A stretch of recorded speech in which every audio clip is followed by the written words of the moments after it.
Tyler here with GP Knives, and we're back again to take a look at the top Spyderco knives of 2021. Let's jump right in.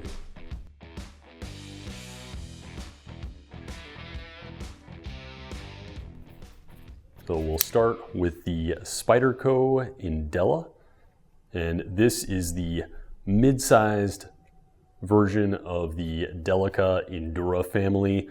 And we're going to kind of take a look at the whole family here. So the baseline knives have a blade of VG10, bidirectional textured FRN, mid backlock, and 4-position pocket clip. So perfectly suited for left or right-handed users. Take a look here at the Endela with the rest of the Delica Endura family. We have the Salt 2, which is the salt version of the Delica. And then on the right here, we've got the Pacific Salt 2, which is the salt version of the Endura, which we also have on the table. So with the Delica Endura family, you get kind of a spectrum of knives. We've got the modified drop point blade, we've got the Wharncliffe blade, we've got multiple blade steels and constructions. So really anything to suit your specific needs as the user. With the salt knives, you're going to have a linerless construction in the FRN, so no steel liners on the inside there. You've got black coated hardware and back spacers and black coated titanium pocket clips. H1 is going to have exceptional corrosion resistance and toughness, and you're going to get that in a hollow grind with plain or fully serrated spider edge. On the Salt 2 here, we have a Wharncliffe blade in LC200N. This one is another very high stain resistant steel. So between H1 and LC200N, they're both essentially impervious to corrosion, which is why they're used on the salt line. And the LC200N is going to give you a little better edge retention with just a little bit less toughness. For the best balance for daily carry, we've got VG10 on the standard models. And then if you're just looking for exceptionally high edge retention, we've got K390, a high-speed tool steel. So you can find these in a variety of blade shapes and sizes, from the smaller Delica, the mid-size Endura, all the way up to the full-size Endura and Pacific Salt 2.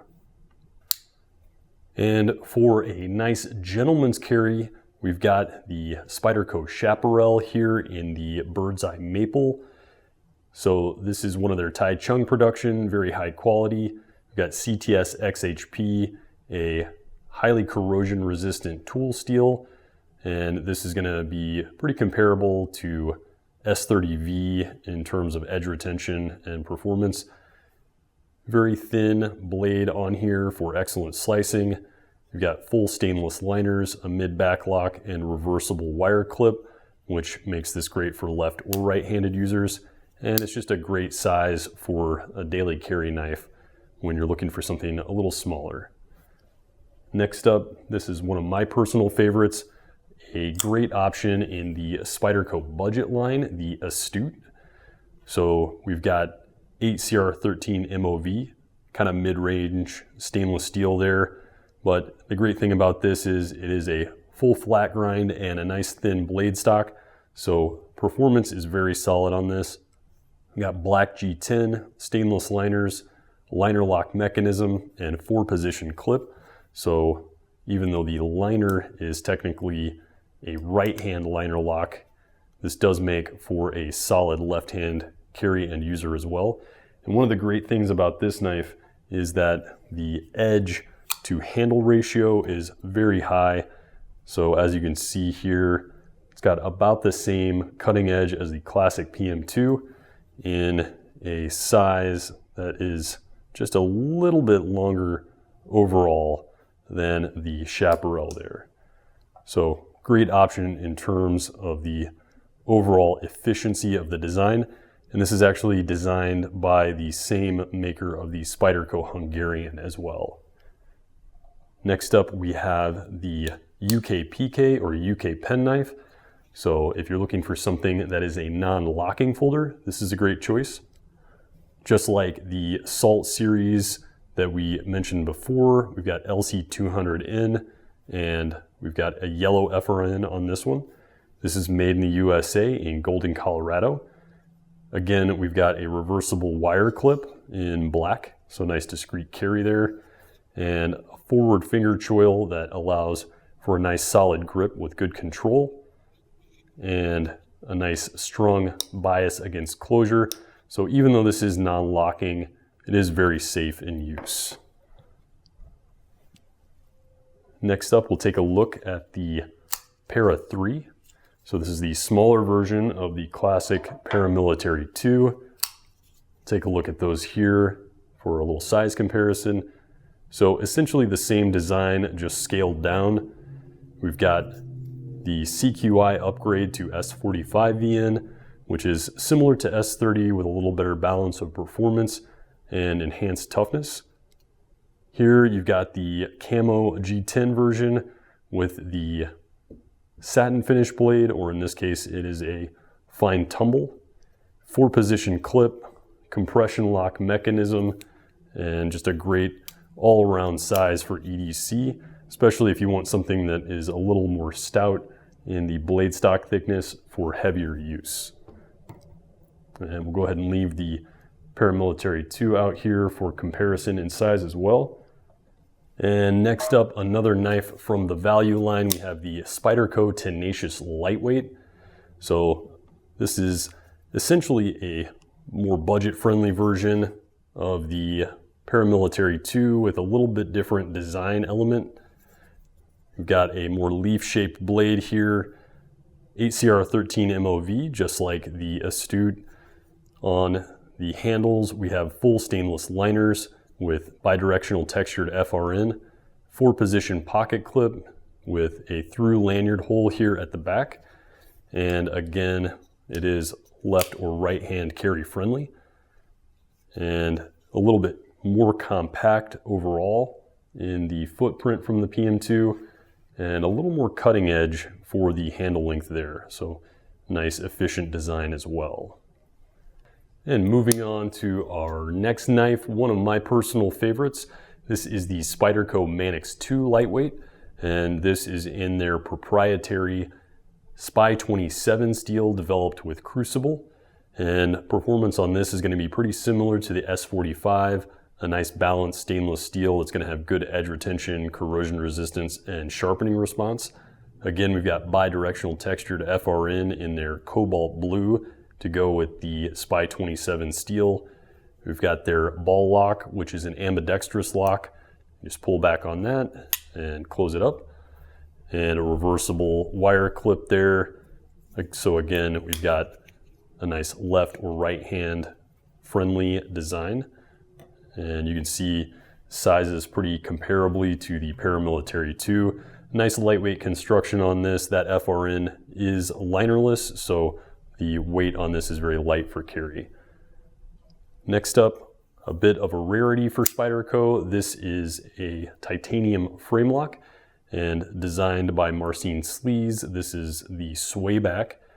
We've got a classic traditional Swayback design delivered in a more modern construction.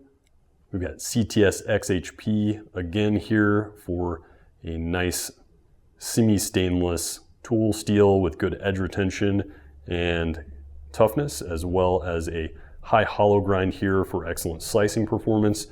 You can also see we got a very fine point on there, which allows it to work well for piercing as well as finer cutting tasks.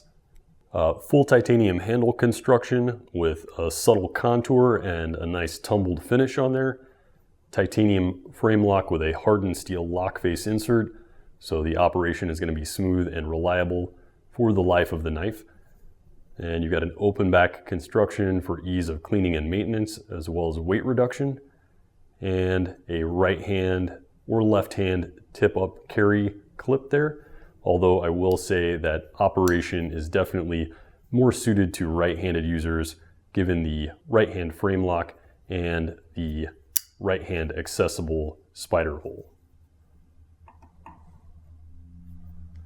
Next up, we have another in the Salt series. This is the Atlantic Salt, and we have this in LC200N again. High stain resistance and good toughness with edge retention similar to VG10. FRN handles in a more old school pattern of volcano texture.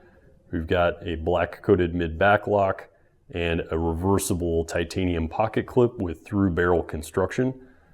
And take a look at this briefly with the Spyderco Paramilitary 2, because you can see the handle design is going to be fairly familiar there. The curves of the Atlantic Salt are very similar to those of the Paramilitary 2, so ergonomics are going to be somewhat similar. The Atlantic Salt being a little thinner and quite a bit more lightweight in the overall construction. And last but not least, we've got the Spyderco YoJumbo. So this is a larger version of the Spyderco YoJumbo, both designed by Michael Janich, and they are designed as Marshall Blades Concepts defensive tools. However, they do make a great utility knife, both in the original size and the XL here. We've got a high hollow grind on the Wharncliffe blade, which is going to lend to excellent piercing and slicing performance with good durability thanks to the thickness of the spine. We've got Spyderco's high quality S30V stainless steel with their excellent heat treat. We've got the black DLC or diamond-like carbon here for added corrosion resistance, as well as a non-reflective finish on both of these variants. We got the CQI update to black coated liners on the compression lock construction. The YoJumbo, you'll notice, has a coarse textured G10 for added traction, multiple grip options on here given the large size of the handle, and a 4-position clip setup just like the original, making it applicable for left or right-handed users as well. Again, this is Tyler with GP Knives and your 2021 top Spyderco knives. Thanks for watching. Stay safe and stay sharp. If you like what you've seen today and you'd like to see more, like and subscribe below, and follow us on social media for updates on all new products.